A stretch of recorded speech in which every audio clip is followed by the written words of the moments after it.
Ini terakhir-terakhir ini banyak, ya ada lah ya, nggak sebanyak, nggak banyak banget. Ya ada beberapa, ya lumayan banyak juga sih. Yang nanya itu terkait masalah bahasanya tuh katalog elektronik gitu ya bahasanya tuh. Jadi masalah kurasi lah, masalah apa, ini sudah ada belum gitu, tayang belum gitu ya. Terus apa ya terkait perkatalogan lah gitu ya. Nah, perkatalogan tuh ya di YouTube juga banyak deh, YouTube di apa ataupun di TikTok ya. Nah, cuman yang saya sedikit ganjal teman-teman user dari pemerintah terutama lah yang menggunakan sistem pengadaan secara elektronik di LKPP gitu ya, di katalog ataupun SPSE ya, itu bertanyanya tuh lebih di ranah ataupun di bagian pra katalognya, di bagian penayangan di katalognya gitu ya. Padahal kan PPK user pemerintah itu urusannya tuh bukan di masalah kurasi, di masalah penayangan, di masalah apa kategori gitu ya. Itu kan bahasa kita kan sebenarnya adalah bahasa e-purchasing gitu ya. Nah ini seperti yang nanya nih Hidup Lurus, bagaimana kan proses e-katalog konstruksi di daerah tuh kan. Ini nggak tahu Hidup Lurus ini penyedia atau PP atau PPK nih. Kok yang menanyanya itu ini seperti bahasa nih ya, kok nanyanya masalah katalognya bukan di purchasingnya gitu kan. Nah kalau usernya PP atau PPK gitu ya, ya kan sudah jelas bahwasanya di pasal 38 ya, metode pemilihan penyedia itu ya secara kemudahan ya, itu kalau memang sudah ada dalam katalog elektronik produknya, saya ulangi, jadi kalau produknya sudah ada dalam katalog elektronik, dalam e-katalog, maka silakan lakukan e-purchasing. Kalau sudah ada produknya dalam katalog elektronik, ya kalau belum ada, ya sudah kita skip, cari cara mudah yang lain yaitu pengadaan langsung.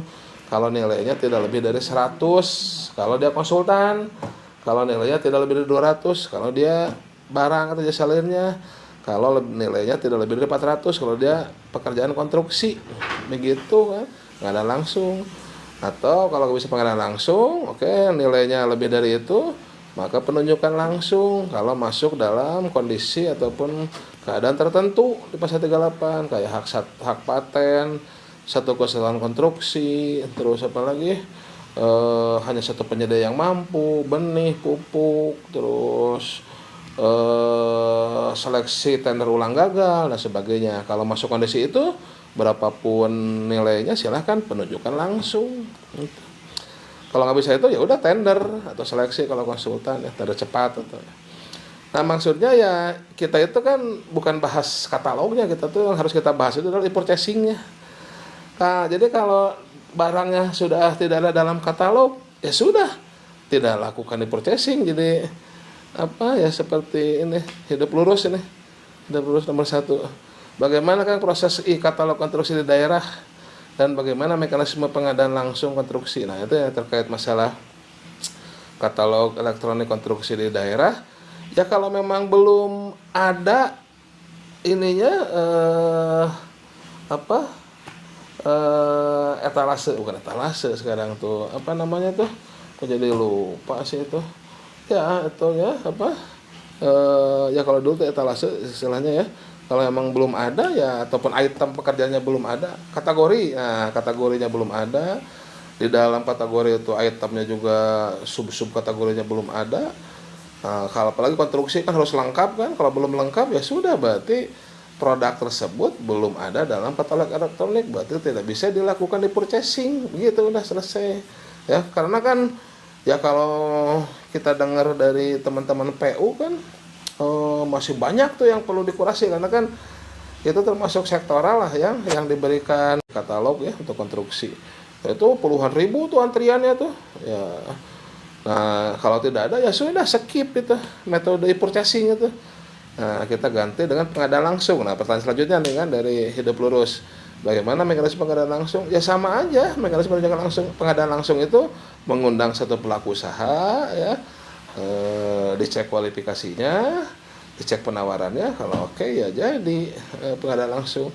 Nah, untuk Perpres 46 nilainya maksimal 400 juta naik ya, 400 juta gitu.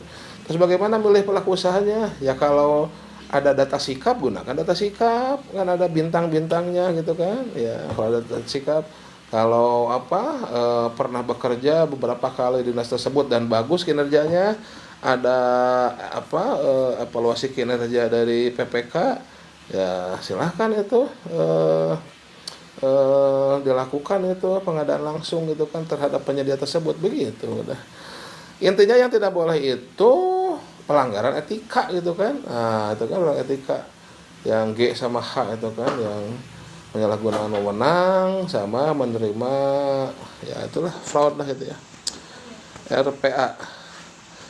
Pas sudah ada edaran katanya tentang konstruksi harus mini kompetisi. Ya kalau sudah ada kategorinya, itemnya sudah lengkap, ya silahkan dilakukan mini kompetisi.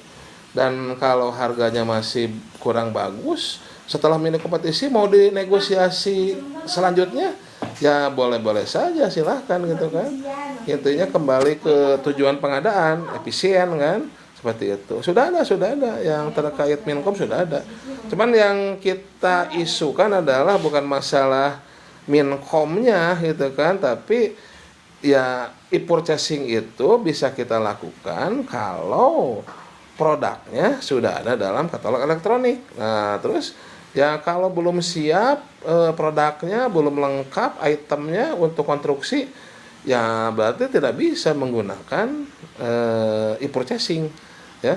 Bukan, ini juga harus dibedakan istilah ya. Jadi tolong bagi PPK, bagi user pemerintah, sebetulnya kita membeli produk dari katalog itu istilahnya e-purchasing, bukan melalui katalog, bukan pakai katalog.